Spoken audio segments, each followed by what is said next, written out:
Hello my lovelies, welcome to True Crime with me, Emma Kenny.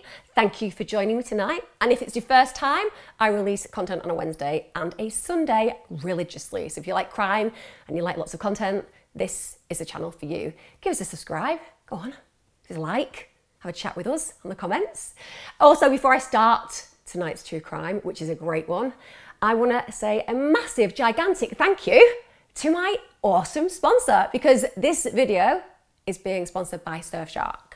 I feel like I need a drum roll. I really do.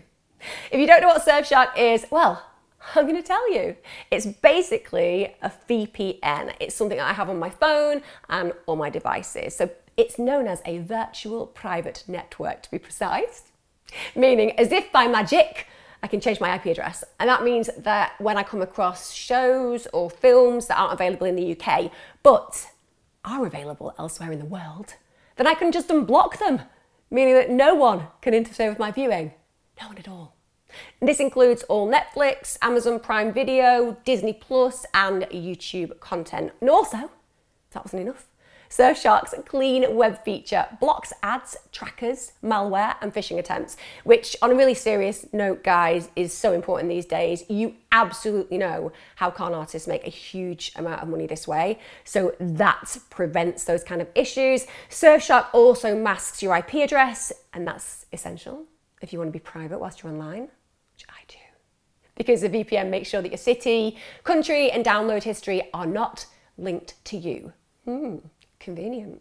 Personally, what gives me peace of mind is that Surfshark doesn't monitor, track, or store what I do online. Make of that what you will. I like my privacy, thank you very much. So if you, like me, want to feel that you're in charge of your own online experience, then Surfshark is giving me a freaking amazing offer. All of you people watching, you get 83% off, 83% off, and 3 months for free. And all you have to do is follow the link below and enter the promo code Emma Kenny. Not hard, Emma Kenny. 83% off, 3 months extra free. And also, you get to have all of your privacy looked after. What's not to lose? So cheers, Surfshark. I really appreciate the sponsor. Let's get on with the show.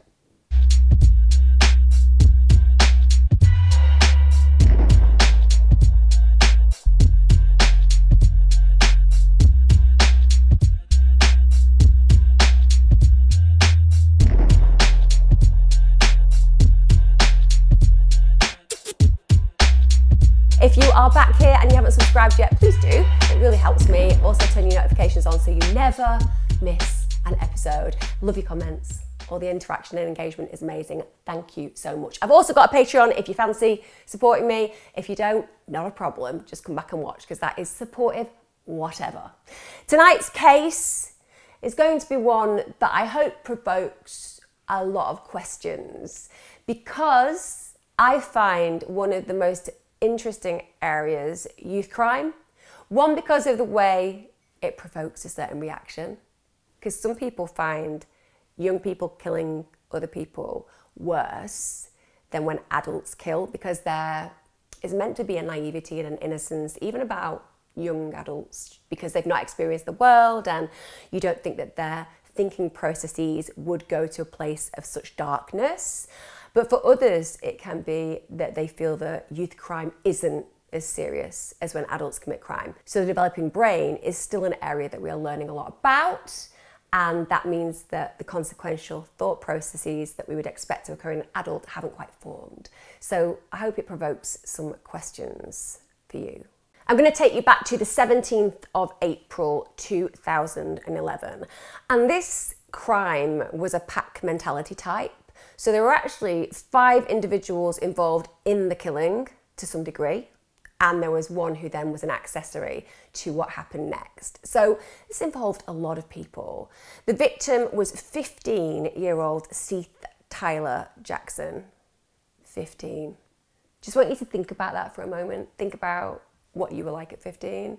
Think about your experience of the world, and also think about the friendships that you had, your expectations of them. Maybe you were getting up some mischief. I certainly was, but we understand that relationships at that age can be quite fractious. You can piss people off, you can fall out. Relationships are a big part of it. A lot of my adolescence was all about who I fancied and whether I got those relationships or otherwise, and the resentments that I sometimes felt if I wasn't the chosen one. We can all relate to that, can't we? And sometimes the betrayals that felt enormous when you were a young person. You remember when you didn't have to pay mortgages and there wasn't responsibility and you didn't have to remember to pick the kids up from places that you dropped them off because apparently that's not allowed. You know, before all of that responsibility, it was a big part of your life, having relationships. And the reason I'm saying that is because I think that this crime itself is very resonant of those feelings that manifest during a period of time where there isn't much else to fill the gaps in your life. So there's a lot of infatuation at those age groups. There's a lot of developing experiences sexually, and there's a lot of anger at times that are involved when you're having relationships or when you're losing relationships. So we all remember being dumped. I mean, I remember being dumped. I bet they regret it now. I don't bet they regret it. That was just a joke, by the way. I'm not some narcissistic, arrogant person. I'm sure they're very happy in their relationships and don't think of me at all. Maybe sometimes. You do hope, don't you? In the back of the mind, they're like, oh, is she the one that got away? As opposed to, thank Christ, I'm not with her anymore. I'm not saying that any of my exes think that. Anyway, this particular murder is about a honey trap. Now, when we talk about honey traps, obviously you understand that. It means that you set up a situation using a sexually attractive individual, or sometimes an individual who's been in a relationship with somebody that then you suggest you're going to meet up for them, potentially for a romantic liaison, but actually it's a ruse for something a lot less pleasant. So the perpetrators in this crime were 18-year-old Michael Shane Bargo, 15-year-old Amber Elizabeth Wright, 20-year-old Justin Soto, 16-year-old Kyle Hooper. Now, Kyle Hooper was actually Amber's half-brother. 18-year-old Charlie K. Eli, and also 37-year-old James Havens. That was actually Amber and Kyle's stepdad. So as you're thinking about those feelings, let's introduce Seath, who is the victim in this scenario. He had had a relationship with Amber. It had been a really tumultuous 3-month relationship. It began in the December of 2010, it ended in March 2011.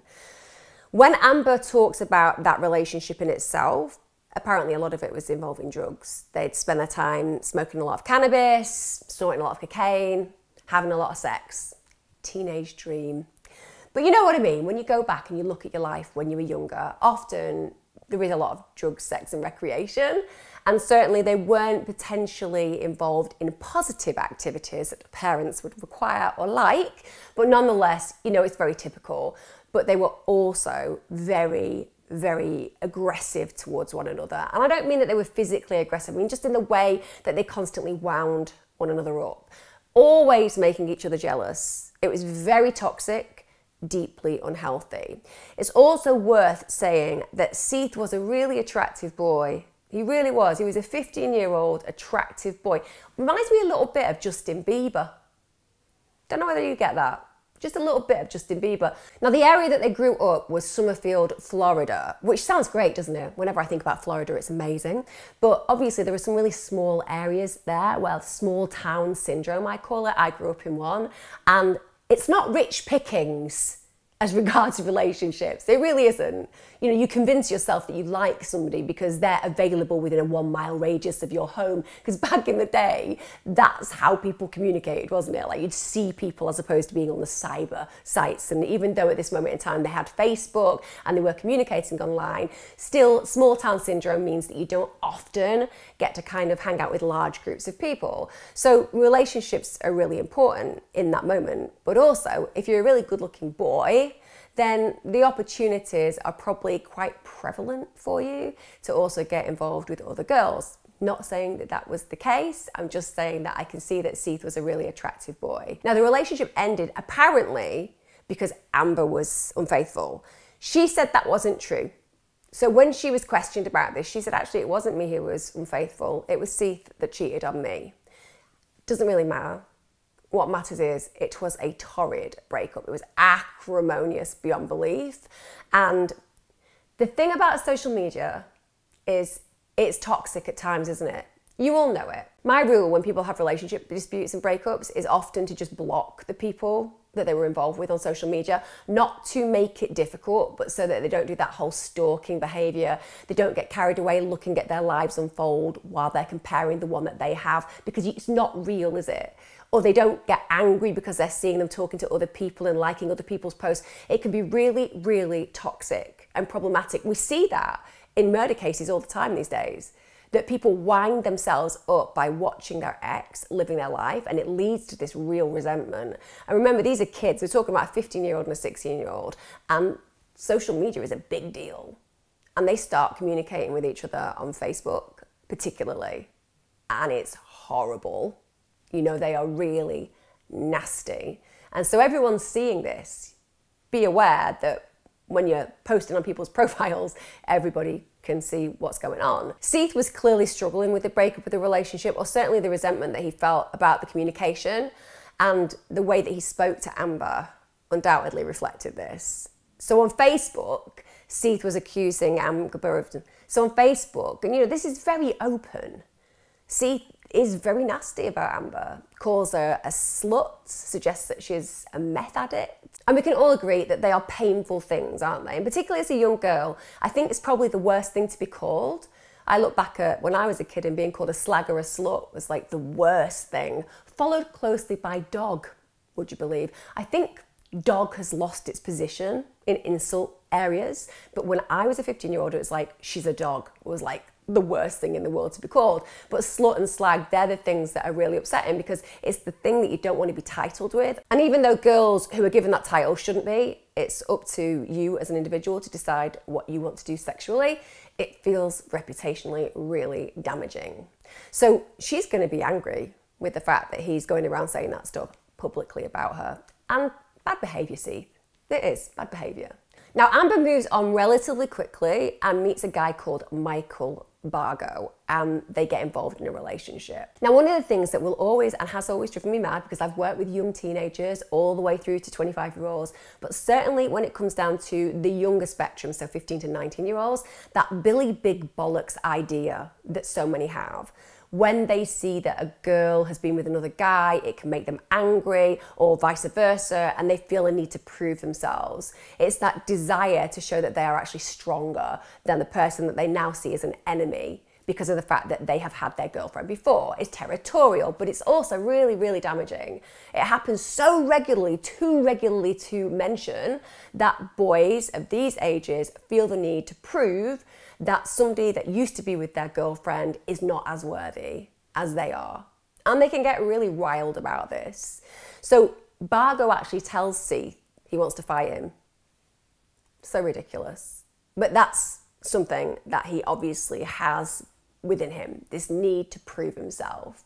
And it's also worth mentioning that a friend of Seath's actually said that Bargo had been told that Amber had been physically abused by Seath. Even though that was completely untrue, he had been fed that information. It was not true, and I have to make that very, very clear. Seath at no point was physically abusive to Amber. However, if you're a young man and you are lustfully involved and lovingly involved with a girl, particularly at that age, it's incredibly provocative to hear that somebody that you feel passionately about has been harmed by another man. And remember, when you're 15 and 16, 17 and 18, you don't see yourself at that age. We all know that. If you look back at how you were, you might be like, my God, the decisions I made at that age were terrible. But at the time, you don't see yourself as a child. You don't see yourself as a young person. You see yourself as grown up. You see your beliefs as correct. You don't have the consequential thinking processes, but you don't think that. You genuinely believe that you know what you're doing, what you want, who you are. You don't challenge the fact that the beliefs you hold might be wholly ridiculous and factually incorrect. You often believe fully and commit to the ideas that you form. It's only as you grow older and you become more discerning and more capable of exploring with critical analysis the ways you really think and feel, and that's an ever-developing experience, that you're able to see how far away from those childish thoughts you grow. But imagine being told that your girl that you're really into has been physically abused by a guy that's local to you. It could cause a great deal of anger. particularly if your background had been challenging. Now, it turns out that Amber herself had told Kyle Hooper, who was Amber's half-brother, and Bargo, that Seath had been abusive to her. I don't want to get judgy. I do know when I was growing up, certain girls that I used to hang out with did actually make up stories about guys that they had been around who were violent to them, and it turned out not to be true, but they wanted the drama of it at the time. I know this doesn't happen regularly, but these behaviours, I think, are probably things that most of us have come across, where somebody exaggerates a situation so that they look like a victim and gives them something to talk about and makes the person that has maybe left them or hurt them more culpable, makes their reputation more damaged. And remember, Amber is being scorned by Seath. He's writing nasty things online, but that is going to add fuel to the fire. She's telling her half-brother that she's been harmed, and she's telling her new boyfriend that she's been harmed. Now, apparently, Seath and Bargo do meet at some point. They have a scuffle, and Seath, in spite of his being younger, got the better of Michael Bargo. That's going to bruise, isn't it? Think about that for a minute. You're Michael Bargo, you're 18, you've got this girlfriend, you're cocksure, and then you take on a 15-year-old boy, and as we say in the North, you get twatted, which means basically you're the one who comes off worse. You're not going to feel good about that, are you? Reputationally, that's damaging. You haven't proved your position of being the person who can be protective of your girlfriend. Suddenly, you're the weaker of the two. Add to that the sense of needing retribution for your girlfriend. Add to that issues that I'm going to talk about later on about his upbringing in his life. There is a cooking pot of potential. And this is really, I think, a big touch point for where Michael Bargo starts to plot and plan what he feels needs to happen to Seath as retribution for the way that he feels. Also, there's an argument between Seath and Michael Bargo, and Seath's mother actually heard him say, "I have a bullet with your name on." That's a high-level threat. Arguably, again, how many of us, when we were younger, said things like, "I'm going to kill you. When I get her, I'm going to kill her. When I get him, I'm going to kill him." Is it just me? You're all at home like, what? What do you mean? Never thought that in my life. I set people on fire in my head regularly. That's actually true. I do. I'd never do it in reality. But you know when you're having a bad day and you're like, do you know what I mean? Is it just me? It's not just me. Don't you dare think it's just me. We've all had those moments in our youth. We never do anything. I don't even eat animals. Wouldn't harm a fly. But the point is that we say that stuff. So I would imagine that Seath's mum didn't take that as a real threat. She was just seeing it as that guy was a little bit out of control. There was obviously some beef between them. And the reason that Seath's mum probably didn't take this that seriously was that Kyle Hooper, again, Amber's half-brother, and Seath had actually been friends.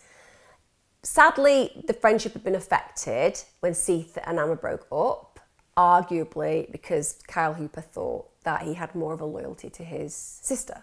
We can understand that, right?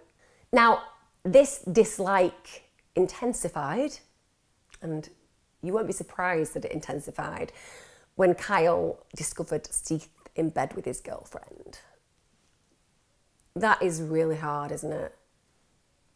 I mean, it's highly disrespectful for your girlfriend to cheat on you, but I think we all can imagine how distressing it is to not only know that your girlfriend is cheating on you with a friend, you find said friend in bed with your girlfriend. Understandably, at that moment in time, he would have been incensed, and he did actually go and tell a friend that he was going to kill Seath over it.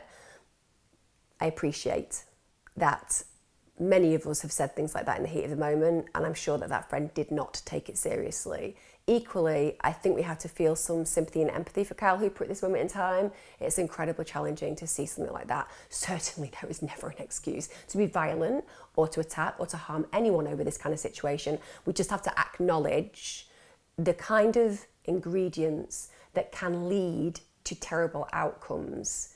because if we can understand those ingredients of possibility, we can also diffuse them at times. And I think it's important that we can see that kind of behaviour diffused. So in that case, if it had been that Seath had said to Kyle Hooper, you know what, I am so sorry that I did that. That was a really out of order thing to do. That was outrageous. Those kind of things can soothe situations. That said, nothing to do with Seath here. What happens to him is completely inexcusable. Just a note about the fact that sometimes conflict can, even in the worst of circumstances, be de-escalated. As you'll have noted by now from the pictures, Seath was a really good looking guy. He was dead popular with the girls. Unfortunately, that made him unpopular with several other people. Because of his behaviour, but also because he was threatening. At the end of the day, a really good looking guy, small area, small pool of guys, you're gonna find that people gravitate towards him. And he did seem to have a relatively nice nature according to people as well, so he had a good personality. I have to say that when I've read about this case, even though we're looking at essentially children and young people, I do believe that Amber is highly manipulative. I think that very early on in this saga that I'm going to talk about, Amber sees that she feels either betrayed or hurt or rejected, and she really doesn't like it. And she's very effective at being what I would call a sniper. So a sniper is somebody who loads other people's guns and makes them pull the trigger. They incite feelings about others and make them feel a certain way, and then ensure that the way that the retribution is delivered is not necessarily through their hands, but through their orchestration. I will say she's 16, she's a young girl, but she is quite sophisticated in the way that she does that. As I've noted, lying that she's been physically abused, but also the way that she kind of makes people feel towards Seath so that she can orchestrate this fact that people will want to alienate him. I'm not going to say that she wants to go necessarily any further than that, but she certainly has an agenda where he is. Now, Amber is friends with a girl called Charlie Eli. She basically owns a really dilapidated trailer home in Summerfield, Florida. She had had some issues in the fact that she had moved from being with her family about a year earlier, and she'd done that because she didn't get on with her family anymore because they didn't like her choice of husband. So she met a guy, fell in love with him, family didn't agree, and her response to that was to just leave. And I'm telling you that because it just shows you how, in such a short amount of time, somebody's life can completely unravel. Because I believe that Charlie Eli's life falls to pieces the minute that she starts to ignore her family's advice. And it's really sad to see how somebody just 12 months earlier was living a relatively acceptable life. You know, she was very cared for. But she's got married, she's moved away, husband's in prison. So she's obviously lonely. She starts letting people move into the place, and this was because she obviously needed rent whilst her husband's in jail. One of the kids that she lets come and live with her is Bargo. Now, it's known, even at the point where he's living with Charlie, that he owns a gun because he'd often be seen shooting it on her land. It's also worth mentioning, just as a side point, that 2 occupants in Eli's trailer actually ended up leaving her trailer after Bargo threatened them with a gun. So we have some really unsettling behaviour here. Michael Bargo has arms, is also randomly shooting them on Charlie Eli's land, but more than that, has made threats to people who've attended her house. That is deeply worrying. And also the fact that the people left, it doesn't sound like they thought he was having a laugh. Sounds like they saw him as having potential. Interests me that. No gut. Because guns are scary, right? But most of us, if we've got mates or we're hanging out and somebody gets one out, if we were in a situation in the States where that might be legal, often the jokiness is considered jokiness. But in this case, it feels like whatever was going on in the gut of those 2 people, they thought, I'm getting out of here. And that makes sense, because one of the things we're going to find out about Michael Bargo is he is an individual with great potential for harm. So in the end, Charlie Eli has Michael Bargo, Kyle Hooper, and a guy called Justin Soto living with her. And whilst that would be convenient on one level, of course, she's got to make rent, her husband's in prison, she's probably massively lonely and also desperately wants to fit in. You know, she's in an area that she hasn't grown up in. She hasn't got any family support, husband's away in prison, and she's gonna want friends. But it's not ideal that they're all in that situation because they're into recreational drugs. Also, there is, I would say, aggressive behaviour from Michael Bargo, and it certainly feels like an unpredictable environment that she's living. But nonetheless, wanting to fit in, we do those kind of things. Now, a couple of weeks before Seath is murdered, Bargo and Kyle actually challenge him and his friend, William Samalot, to fight. Now, they want them to come to Charlie Eli's and have a fight. Now, according to Samalot, they're on the way, but they hear gunfire. So they think, yeah, we're not going to go any further. There's somebody armed and dangerous. And Kyle Hooper actually said he'd fired the gun to scare them. So Kyle Hooper probably at this point doesn't really want any altercation, right? He's fired the gun to scare them. He's let them know I'm armed. But that doesn't reek of somebody who's thinking, come on, I'm going to take you on. It kind of reeks of somebody who's thinking, I don't want this to happen. Let's avoid it. But apparently it's at this moment that Michael Bargo says he's going to kill Seath. And he actually talks to Kyle Hooper about it. He knew that Kyle Hooper had completely fallen out with Seath over the situation with his half-sister, over the situation with his girlfriend. And he's got this plan that he can remove Seath permanently and that he deserves it. They also recruit Justin Soto. So now the plan is getting more weight. You will find that in pack mentality. When one person has an idea, often the idea won't come to fruition, usually because people will deflect it. Think about the harebrained ideas that you've had, and then somebody will be like, no, that doesn't sound like a good idea. And even though you might still think, well, I would like to do that, you know, the fact that somebody has disagreed with you will often knock you off that path. And that's what you need. So what needs to happen is that Bargo needs to say to Kyle or Justin, I want to kill Seath, and they go, that is a freaking terrible idea that will likely land you in prison for the rest of your life, or maybe have you put to death. Let's think about an alternative strategy, such as just not hanging out with them. Do you know what I mean? That kind of messaging. But that's not what happens. They're like, agree. Okay, let's kill Seath. Sounds like a great plan. Shows you deep level of immaturity, in my opinion, but nonetheless, this starts to move on. He also speaks to Amber. As we know, Amber has got a great deal of resentment towards Seath. Also, she probably wants to impress her new boyfriend. And remember, she suggested that Seath has been physically violent towards her, so she's going to want some retribution as far as they're concerned, meaning that I wonder whether it would be very easy for Amber to be like, oh no, I don't want that to happen, because she's to some degree set the situation up. Now, the way that they've decided they're going to do this is that Amber is going to lure Seath to Eli's house.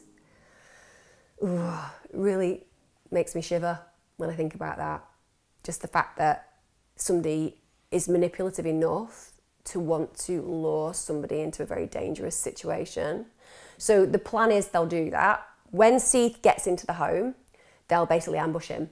So Justin was told that he would have to hit him with a wooden axe handle, and then Kyle and Bargo would basically rush him from behind, beat him really badly, and then after they'd had enough fun beating him, and I do mean that, there was a plan to enjoy the torture of Seath.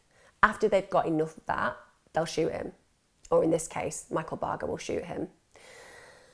It was really important to Michael Bargo that Seath survived the initial assault. He wanted Seath to know that he was delivering that fatal bullet. He wanted to be able to look him in the eyes and shoot him in the face.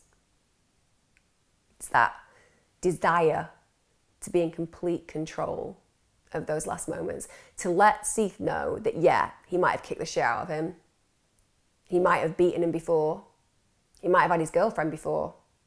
But now, Michael Bargo's got all the power, and he's going to deliver that retribution directly. So this is well thought out. Horrifically thought out, but well thought out. It's very hard, isn't it? When you're completely unprepared. It's very different when you're turning up to have a fight with somebody.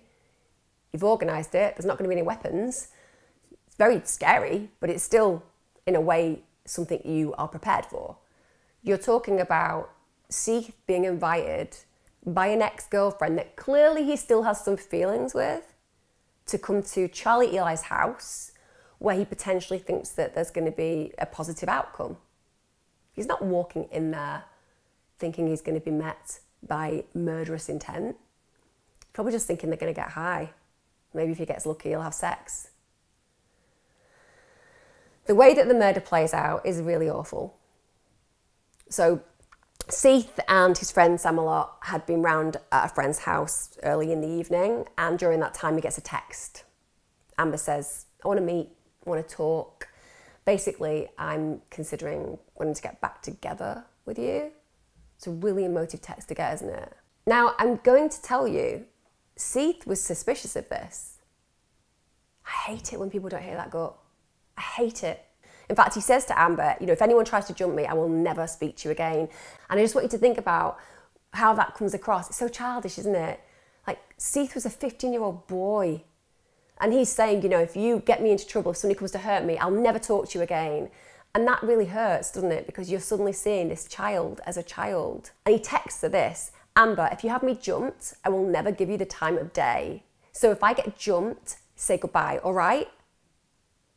Oh, heartbreaking. Heartbreaking. And she, of course, reassures him, of course, I would never do that to you. And that's it. The honey trap is set, essentially. Now, at one point, she also calls Seath, but his friend says, look, don't answer it. Just obviously had some kind of negative feelings about it. Maybe was really wanting Seath to not even go around. I think both of the friends thought that there was something a little bit weird about this situation. Seath and his friend Sam leave a friend's house around 9 p.m. and at this point Sam goes home.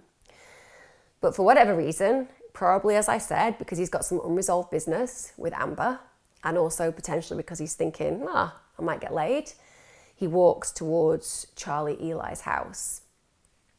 At some point, he meets with Amber and Charlie Eli, and the three of them walk back to her house.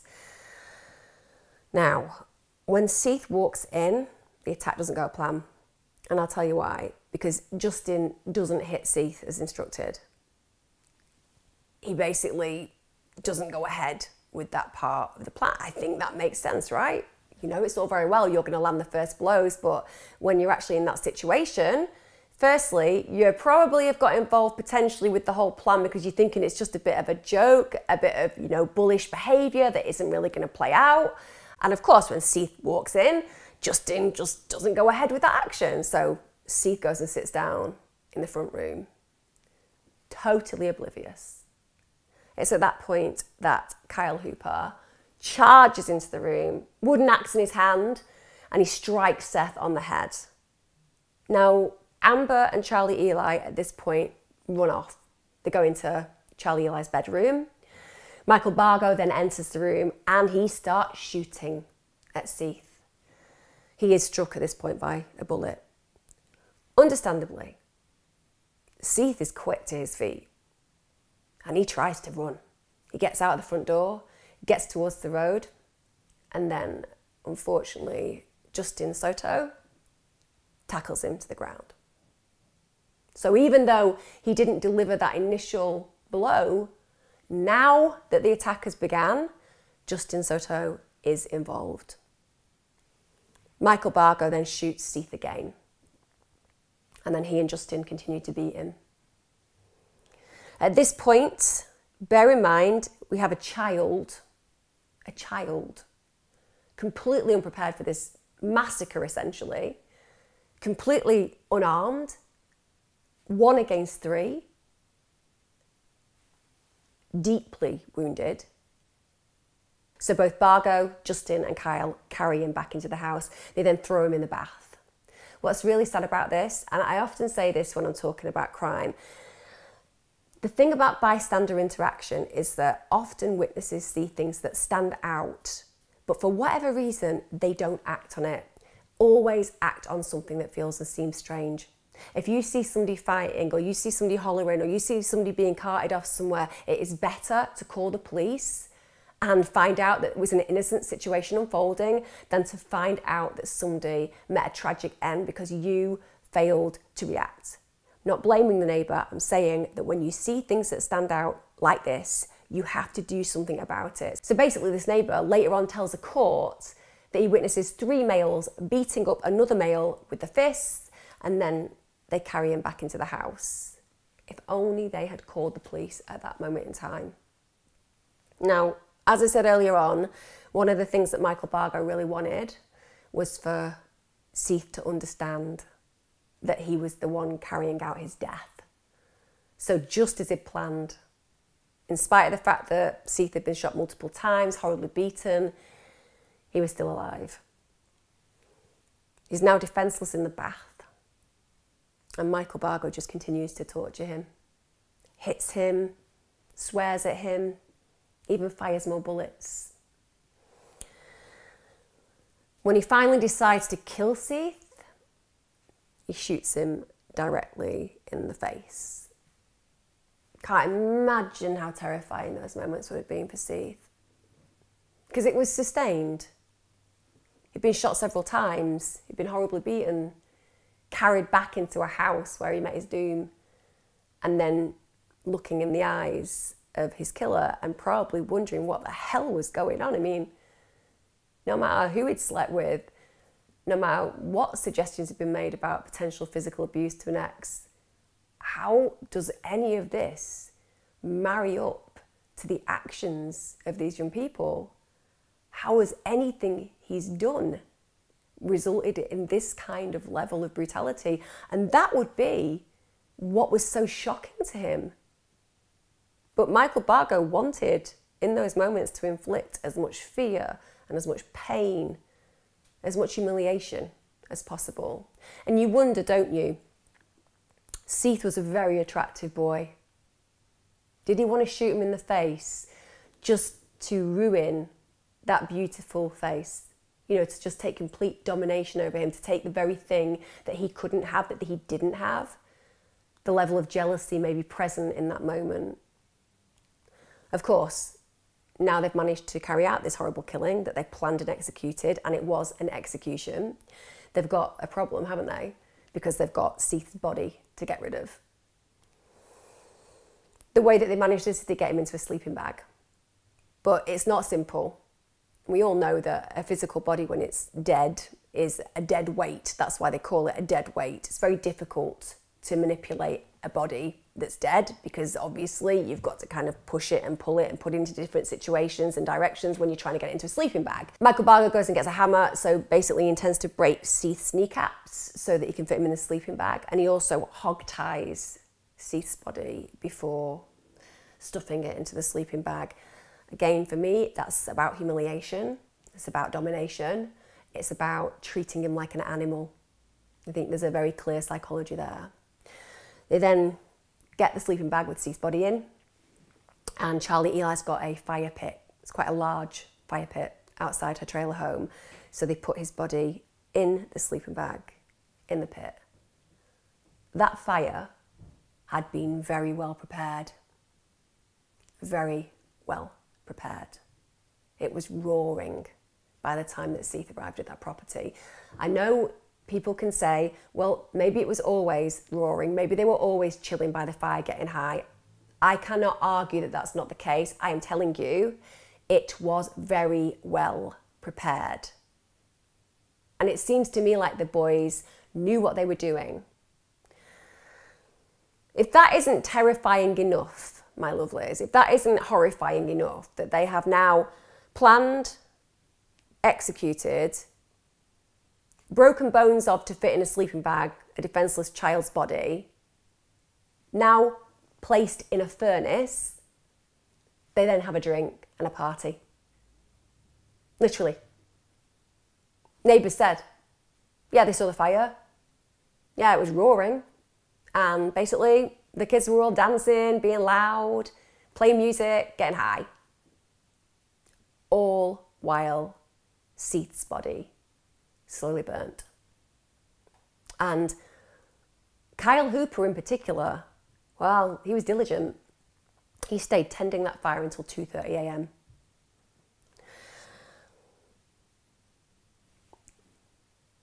Is it just me that just finds that scene Absolutely terrifying.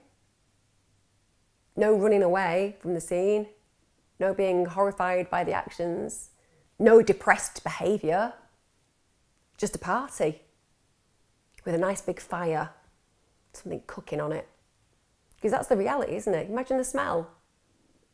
But that's what they did. Now the next morning, Amber Wright, Charlie Eli and Kyle Hooper obviously know that they have a crime scene. They've got a crime scene to deal with.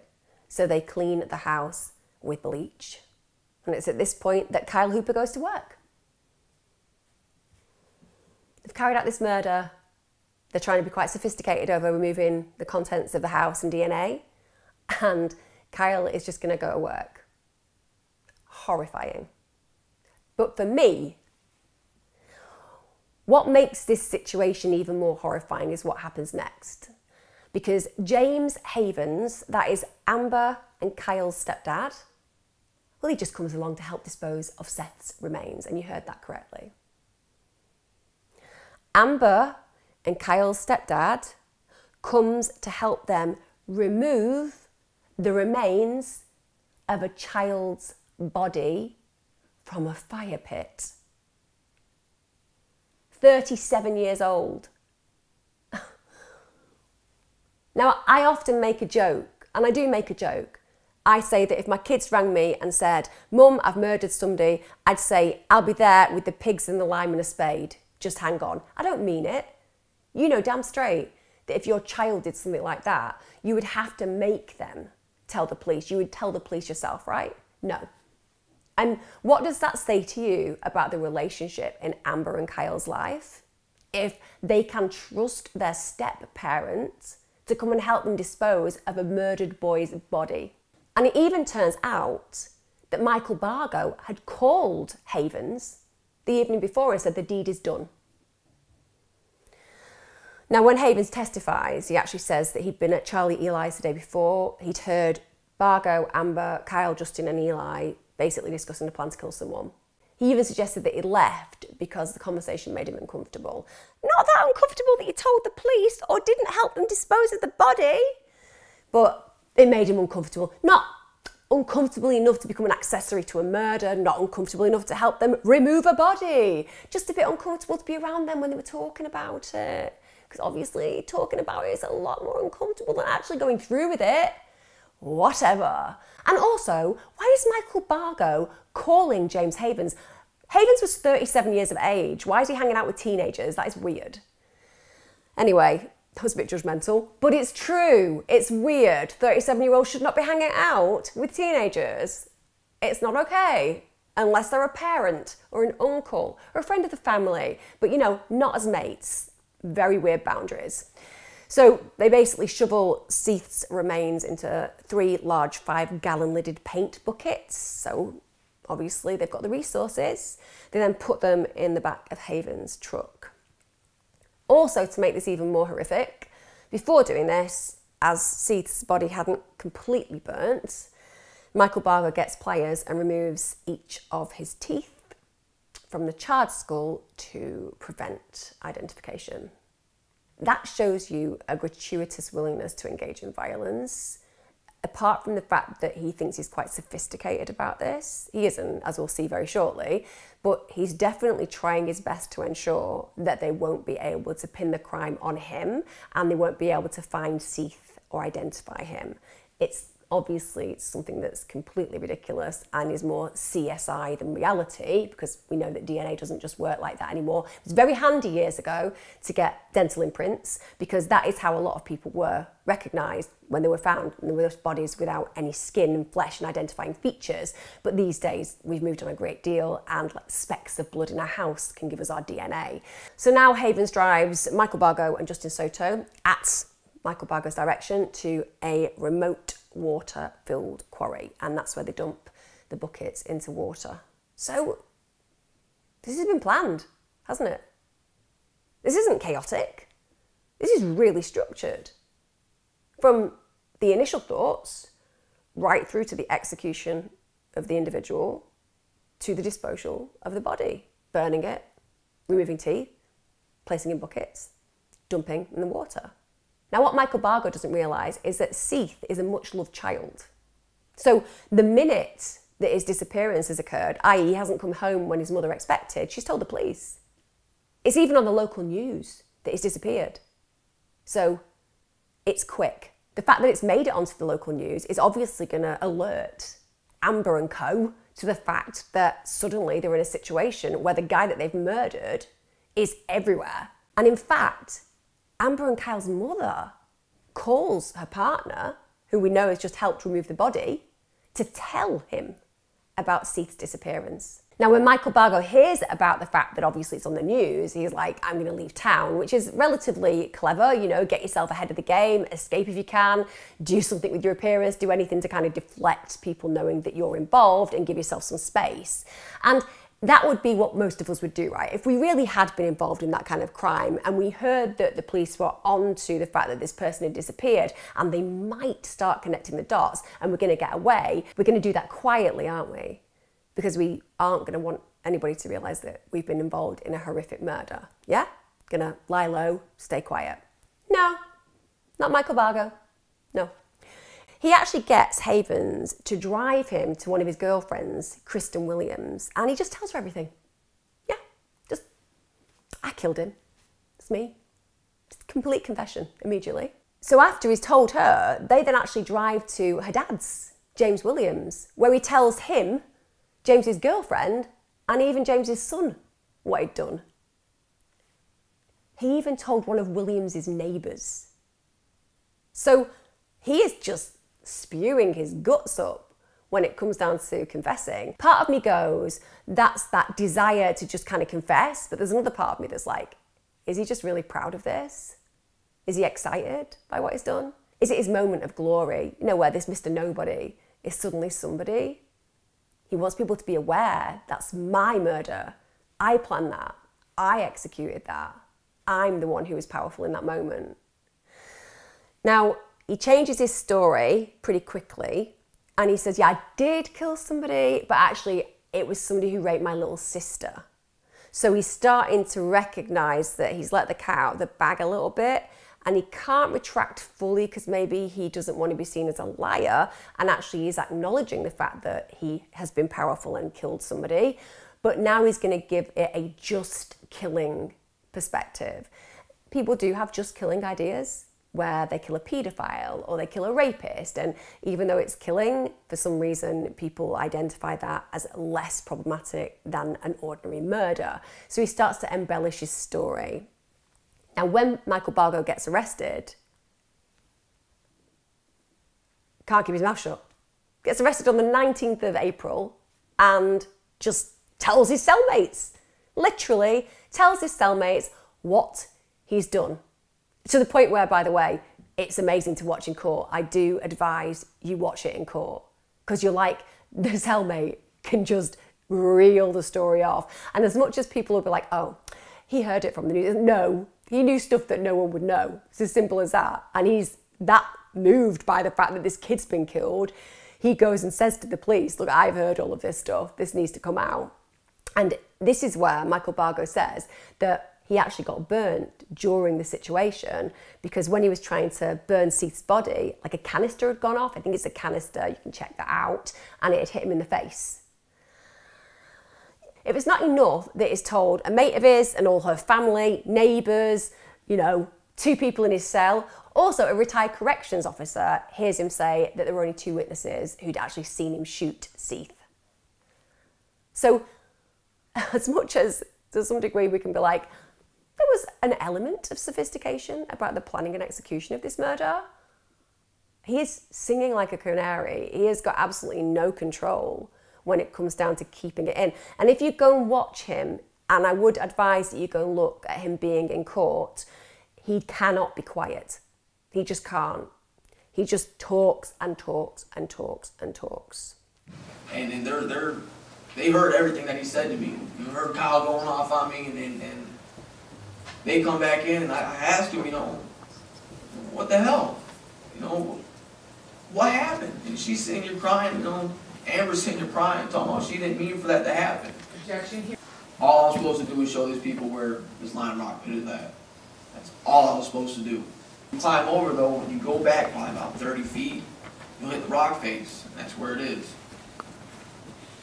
James climbed over, Soto, and I think it was Soto that climbed over first, and James started handing stuff over to him. Then James climbed over, they went out there, and I had the cinder blocks. I was sitting at the fence waiting with the cinder blocks on the other side of the fence, because I couldn't climb it. And they go over there, and just Soto comes back, and we hear, when Soto gets back to the fence, I go to handle the cinder blocks, and we hear a splash. We hear a splash coming over, and we thought James fell in. Now, before Michael Bargo and the rest are actually arrested, obviously the investigation begins. So 2 days after the killing, Kyle Hooper is watching the news with his mother, and then the story of Seath's disappearance comes up.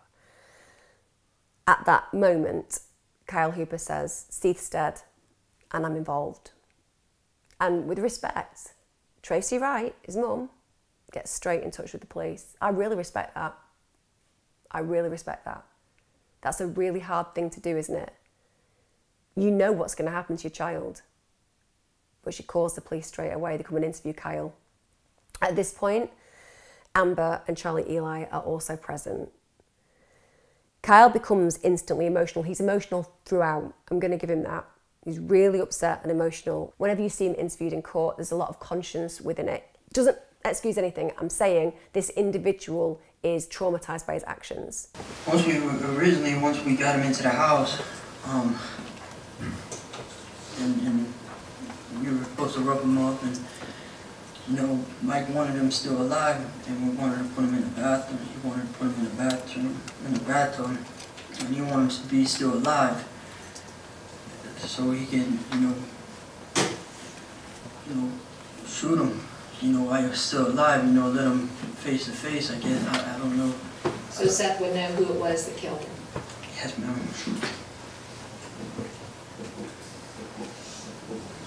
It didn't help, but I stayed out there during the night and I helped tend the fire. Yes, I did do that.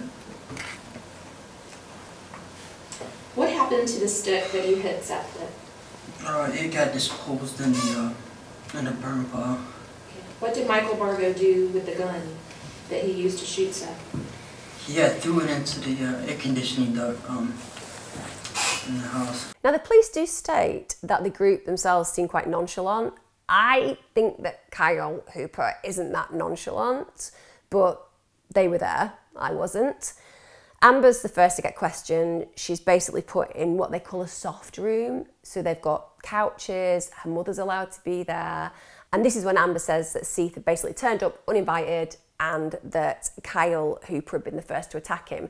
This story is going to hold no weight, isn't it, guys? Because we already know there is a digital footprint where we can see Amber inviting him round to Charlie's house.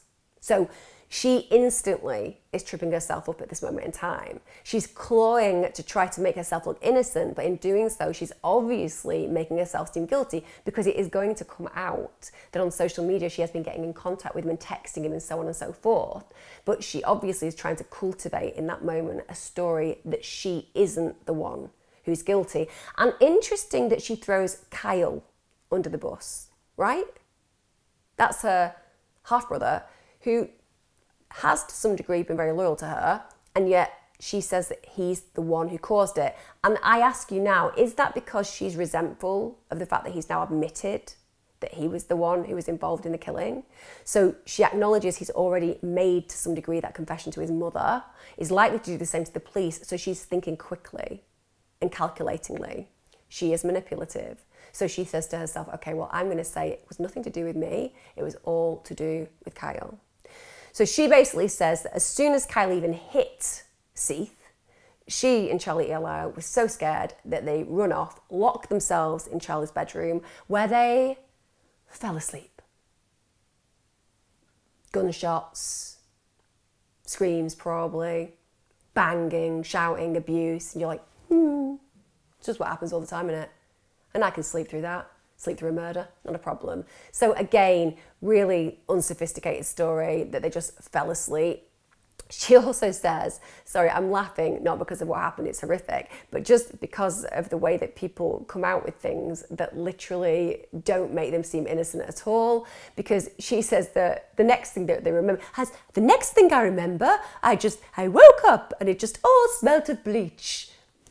So not only has she slept through like a gratuitous and sustained attack and murder, now she's actually slept through the entire house being cleaned with bleach. So she is a very heavy sleeper, isn't she?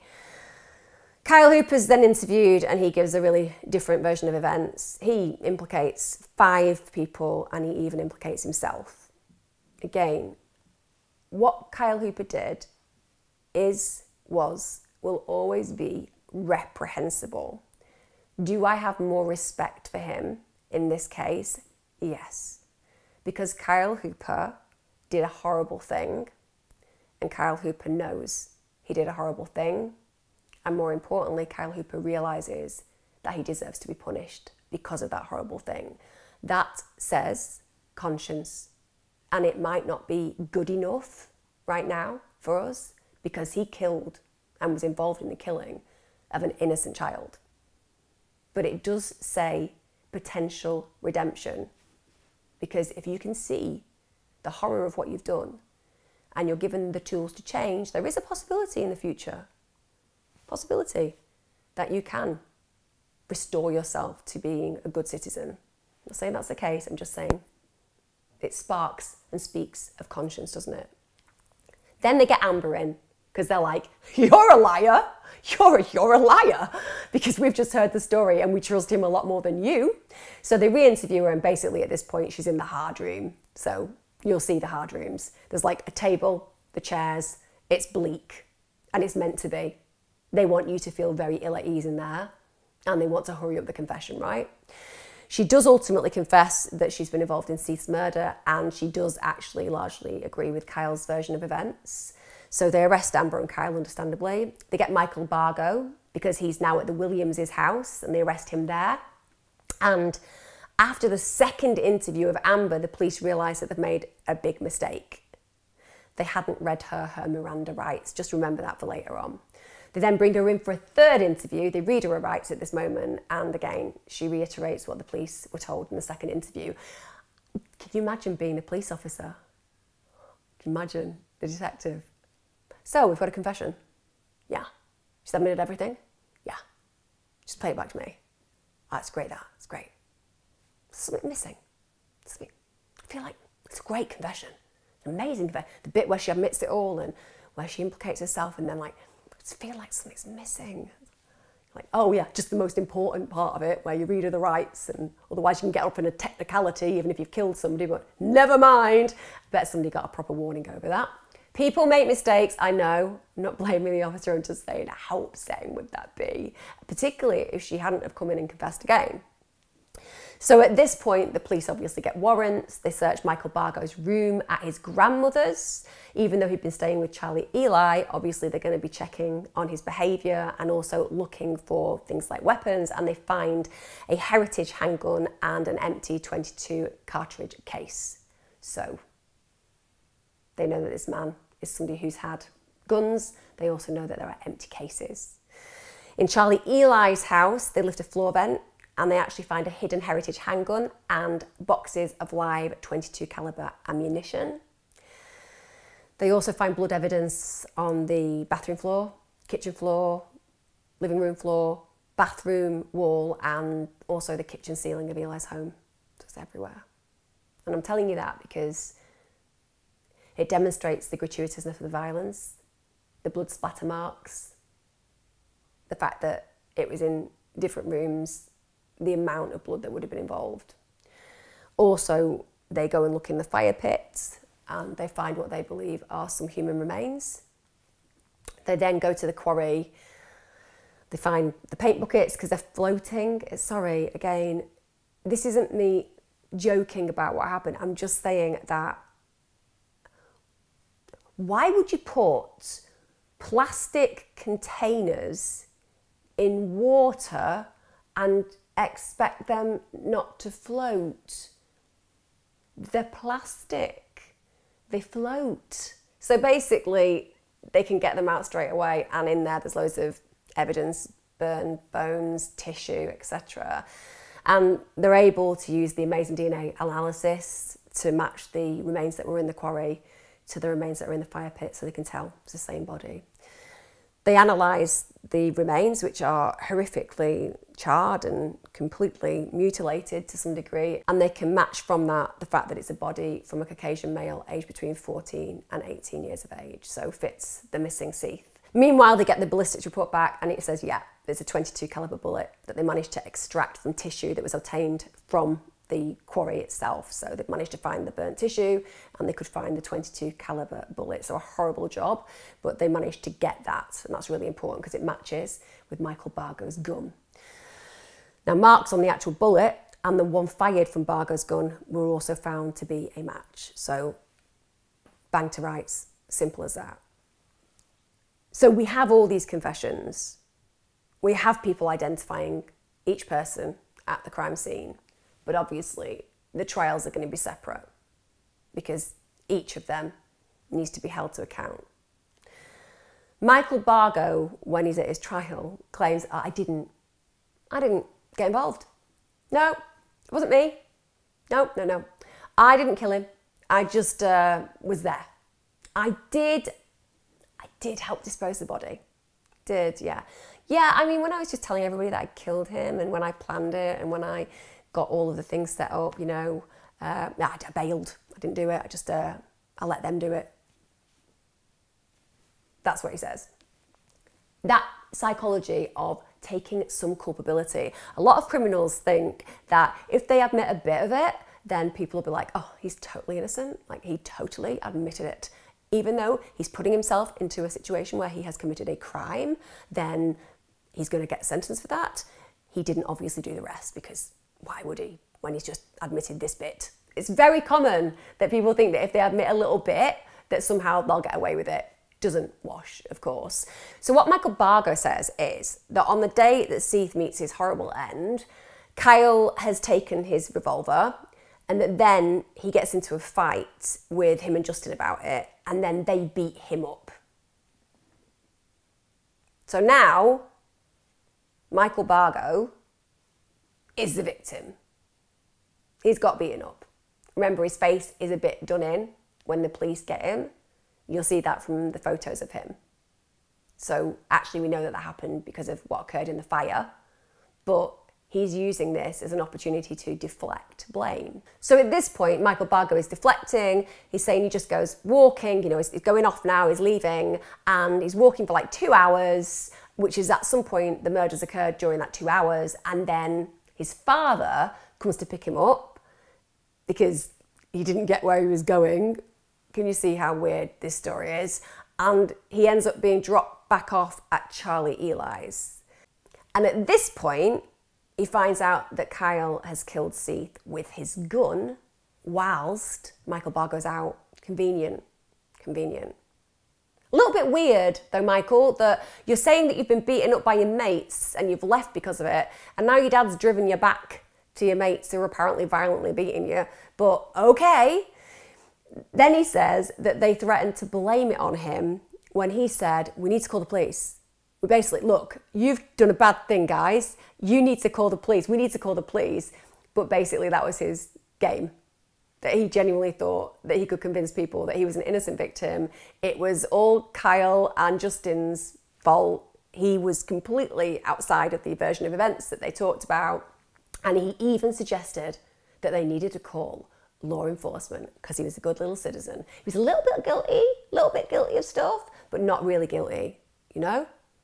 Obviously the jury were like, shut up, none of that makes sense, you're totally guilty. And you told like 903 people, literally. But if you watch him in court, and again, I always say this because I love watching court cases, it's really interesting to see how they prevail, and he doesn't stop talking. He's very, very good at just kind of building in these events, and you kind of watch him, and in some ways he's kind of quite likable. I know that probably sounds ridiculous, but you can see that he actually has a side of his nature that if it wasn't so broken in the events that played out and he was given the right kind of environment, maybe there was some hope for him, I don't know. But certainly he doesn't come across when you're watching as if he's this horrifically planned murderer, but he is. Now, as I've said, each of them, including Michael Bargo, were tried separately. Now, Havens, as we remember, Amber and Kyle's stepfather, he says, yeah, I'm an accessory. He got sentenced to 30 years.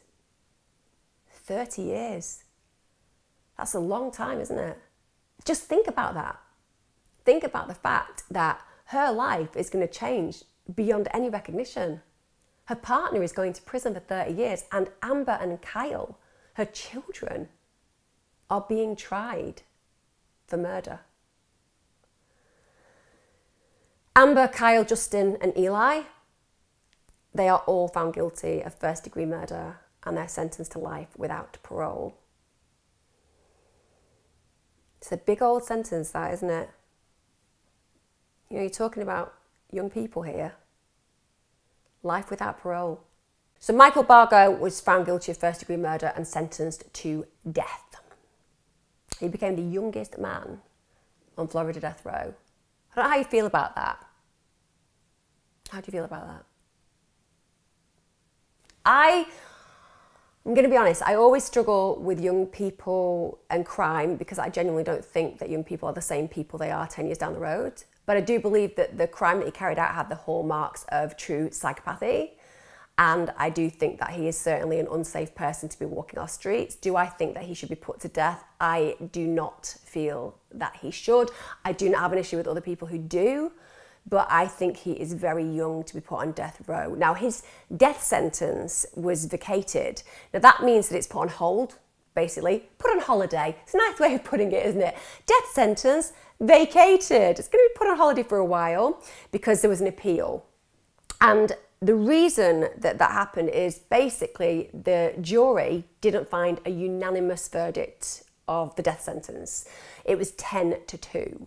But also, they brought in what are known as mitigating factors. So let's go through those. These aren't mine. This is what extra information was brought in after the sentence had been given. So first of all, they said he was young, 18 at the time of the crime. So obviously his brain hadn't developed fully. Also, they said he was extremely emotionally distressed at the time of the crime.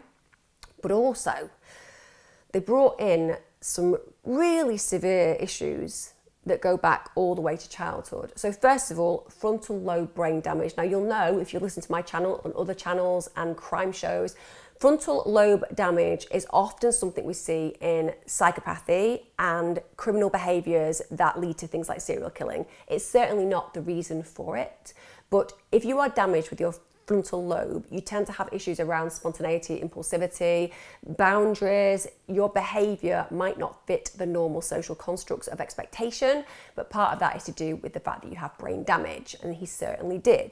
Could that have led to part of the reason why he went ahead with the crime? Arguably though, remember this crime was very well planned, so it wasn't impulsive in the way he did it. He planned and executed it very efficiently. We do see impulsivity in the fact that he does go around telling everybody that he's committed the crime.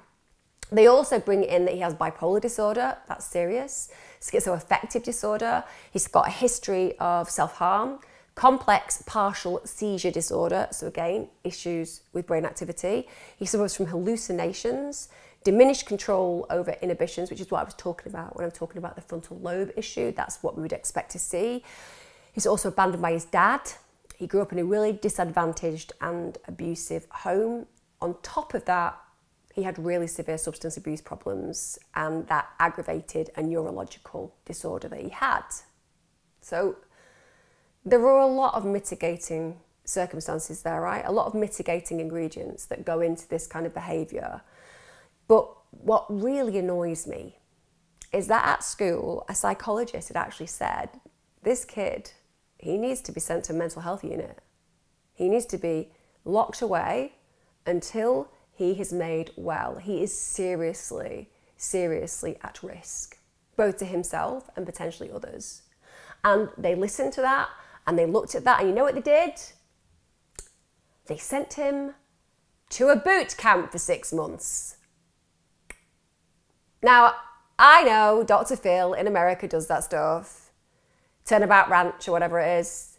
I am so against it. I cannot express it. They disgust me. They disgust me. Yes, it's bias. Somebody's going to write, oh, you're so judgy and biased. Yes, I am.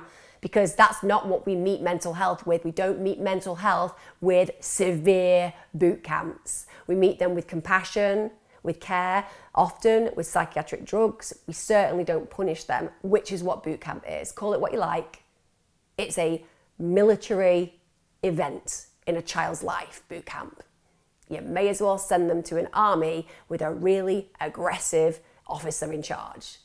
Simple as. That's not what kids need. And it's certainly not what he needed, and it didn't meet his needs.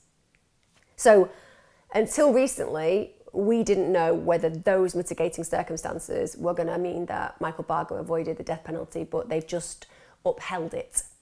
So he is still on death row. How do you feel about that when you've heard all of those mitigating factors? You still pro him getting put to death? Are you still glad that he's on death row? Or do you feel that he should be somebody serving a life sentence instead? I personally feel that, my God, the alarm bell should have been ringing with him from pretty much day one. And ask yourself this, if they had, and that psychologist had been taken seriously, and Michael Bargo had been sent to a mental health unit where his needs had been met, would this tragedy have been avoided? I think we all know the answer, guys, right? Now, Charlie Eli appealed, and again, I don't know how you feel about this. She was released from prison last year. She'd served 10 years. Do you think that's okay? I mean, she was part of it. Happened at her house, her fire pit. She was a part of the coercion. She got 10 years. That's how long she served. Now, the way that they argued it was that when she was first counselled with her lawyers, they had been basically ineffective at her trial. So she was granted a retrial, and at that retrial, she did plead guilty to second-degree murder instead. Because of that, they gave her the 10 years. She'd already served that, so she was basically released. And guess who her lawyer was? Go on. Who's good at getting people off with murder? That's right, Jose Baez, who represented the one, the only, Casey Anthony. I'm not saying that maybe she should have stayed in prison forever, but what is it about that guy, right? He's got a skill for winning cases for despicable women, hasn't he? He's just got a skill at giving women who shouldn't be free, freedom. Again, a little bit of bias from me there. Now, another appeal that occurred was Amber's. Yep, she was able to successfully appeal her conviction and sentence because, yep, you heard it right, the issue with those Miranda rights. On that second interview, the police questioned her and she confessed because they hadn't been read, it's technicalities. So basically, they were able to give her a retrial. However, she was still found guilty of first-degree murder, but she was sentenced to life without parole with a review after 25 years. Probably because of her age. And I do understand that. A 16-year-old is not the same as a 26-year-old. Having noted that, she was incredibly manipulative, and without her, none of this would have happened. So what do you think about that? Do you think that she deserves to get parole potentially after 25 years? Because I suppose we have to ask ourselves in Amber's case, was Seath's death actually an adolescent spat that just spiraled into a murder? Or is Amber a cold-hearted killer? You know, is she somebody who doesn't deserve to walk the streets freely again? Because she lured him to his death. Could it all have been avoided? Now, one of the things that I'm going to acknowledge is that even though Seath was an innocent victim in this, obviously he wasn't an angel. You know, there are issues in my belief system around the way he was brought up. You know, he was highly promiscuous at an early age. He was very unsupervised in the way that he lived. He had taken a lot of drugs for his age group. He was basically, to some degree, living life on the edge a little bit. But he certainly didn't deserve to meet an end like that, did he? He was just a kid. okay, a kid getting involved in mischief and maybe not the best recreational experiences, but he's a kid. But I do think that as parents, it's our job and duty to make sure that our children are safe and are kept safe. And I'm not putting blame on the family at all. I'm just saying that there are warnings for us, aren't there? There are things that us parents need to do to ensure boundaries are kept. I also think that this in itself is an interesting case because of the group murder. You know, this is unusual. The psychology of group murder, you know, particularly in minors. You know, why do they kill? And research is really interesting, actually, when you look at this. You know, first of all, it seems that relationships in young people are really powerful. So the idea of keeping a friend or a partner, preserving the relationship, is to some degree, at an early age, more important than not going through with behaviour that could be really negative. So basically adopting a justification to go along with certain negative behaviours to ensure that you don't lose the friendship.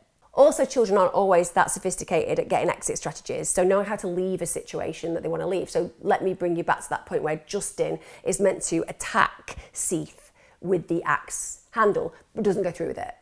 That really is Justin's exit in that moment, right? But because there is a pack mentality, the attack continues. So they don't have that level of how to move out of a situation that they know is bad for them. Also, when you've got a lot of people all agreeing about a certain set of events that are going to unfold, you kind of give yourself a permission base. It gives you this really warped perspective. And I think that this group of young people, they were all looking for a place to belong and connect, particularly somebody like Charlie Eli, who had been alone without a partner and had left a family, and they just want to be with people, so they agree to the unthinkable. Obviously, they're looking for things that other relationships aren't providing. And the problem with morality is it's quite flexible. And I say that because I often think we all think we've got this incredible moral compass. I would never do that. And then you find yourself having an affair. I'm not talking personally, I'm just saying, you know, work with a lot of clients who are great people, and the moral compass says, I would never do this, but then they do. And sometimes when you act in a certain way, it even strengthens a bond. So you breach your moral reasoning to encourage a particular behaviour that feels good for you with another human being. And also what we see in group mentality and pack behaviour, there's usually a dominant personality. So you kind of want dominance, and then you want your subservience, the people who follow you. You know, you get this group of kindred spirits to some degree, but then one particular individual who's got a particular belief system, and then you get a lot of interdependence. So who was the dominant person in this scenario? I'm asking you that, you might have a different idea. Because for me, Michael Bargo was definitely the ringleader, but was he manipulated? No.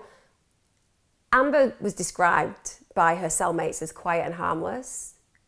You know, was she vulnerable? And did Bargo exploit this, for example?